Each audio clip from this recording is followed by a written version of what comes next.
सुप्रभातम।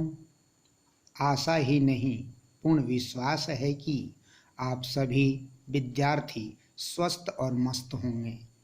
मैं जय किशोर सिंह आज की संप्रति वेला में आपके बीच नेताजी का चश्मा देशभक्ति से पूर्ण कहानी के प्रमुख तत्व, पात्र एवं चरित्र चित्रण के साथ उपस्थित हूँ। अटल रहा जो अपने पथ पर लाख मुसीबत आने में, मिली सफलता उसको जग में जीने में मर जाने में। प्रस्तुत कहानी नेताजी का चश्मा की रचना अपने जीवन के लक्ष्य को ध्यान में रखकर जीने मरने वाले पात्रों के चरित्र को आधार बनाकर हुई है। पात्र एवं चरित्र चित्रण गद्य साहित्य के मूलाधार है। इस तत्व के बिना कथा वस्तु, कथोपकथन, देश काल एवं वातावरण इत्यादि तत्वों की कल्पना मुश्किल है। पात्रों के उज्जवल चरित्र के आधार पर ही रचना खरी एवं सफल होती है।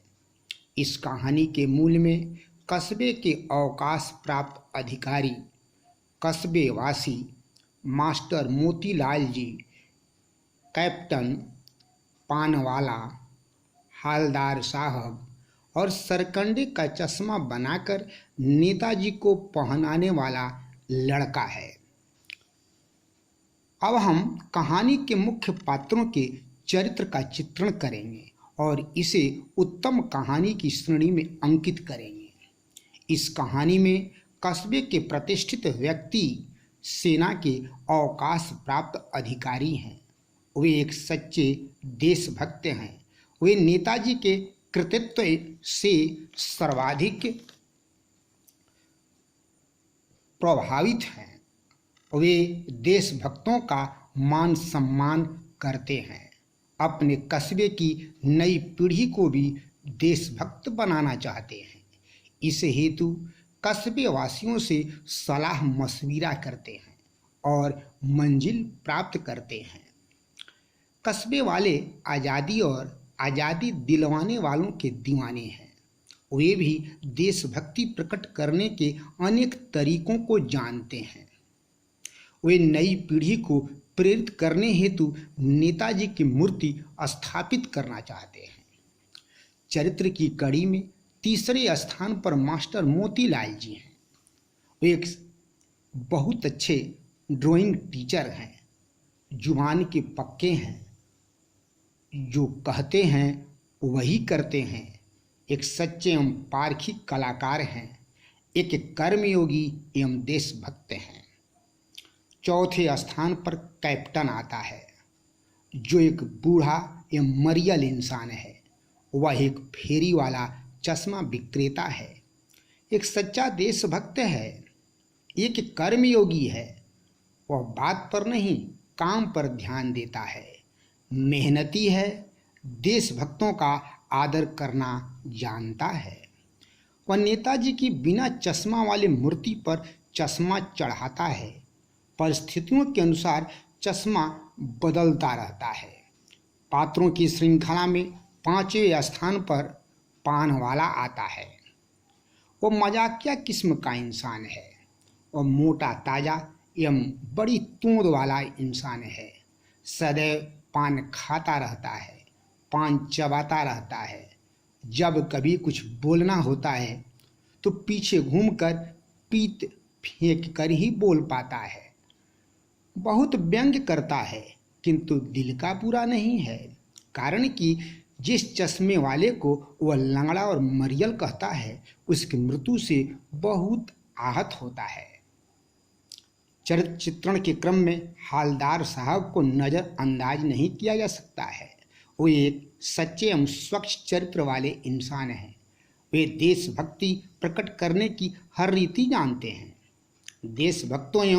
देशभक्तों को आदर देने वालों को पसंद करते हैं।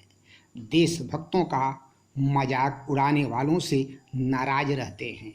नेताजी की अधूरी मूर्ति देखना नेताजी का अपमान समझते हैं।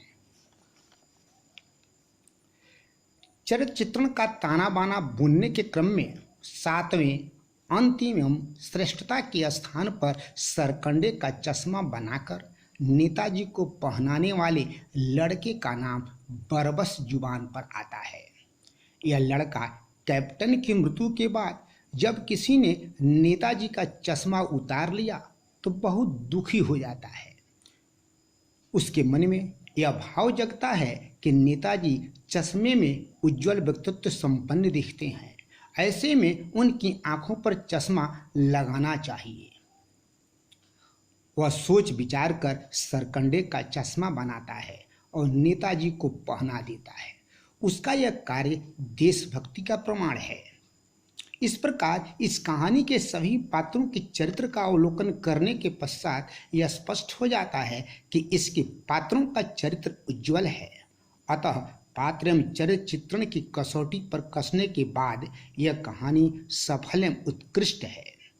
मेरे प्यारे एवं होनहार छात्रों, आप सबों को इस कहानी के पात्रों के चरित्र को अपने जीवन में उतारना चाहिए, देशभक्त बनना चाहिए। विशेष कुछ नहीं कर सके तो देश की आज़ादी के दीवानों को मान सम्मान अवश्य ही अर्पित करना चाहिए। अब पात्रों के चरित्र के आधार पर गृह कार्य इस प्रकार है। पानवाले का शब्द चित्र प्रस्तुत कीजिए। कैप्टन के चरित्र की 5 विशेषताएं लिखिए। हालदार साहब के चरित्र पर प्रकाश डालिए। सरकंडे का चश्मा लगाने वाले लड़के से क्या शिक्षा मिलती है। जय हिंद, जय भारत।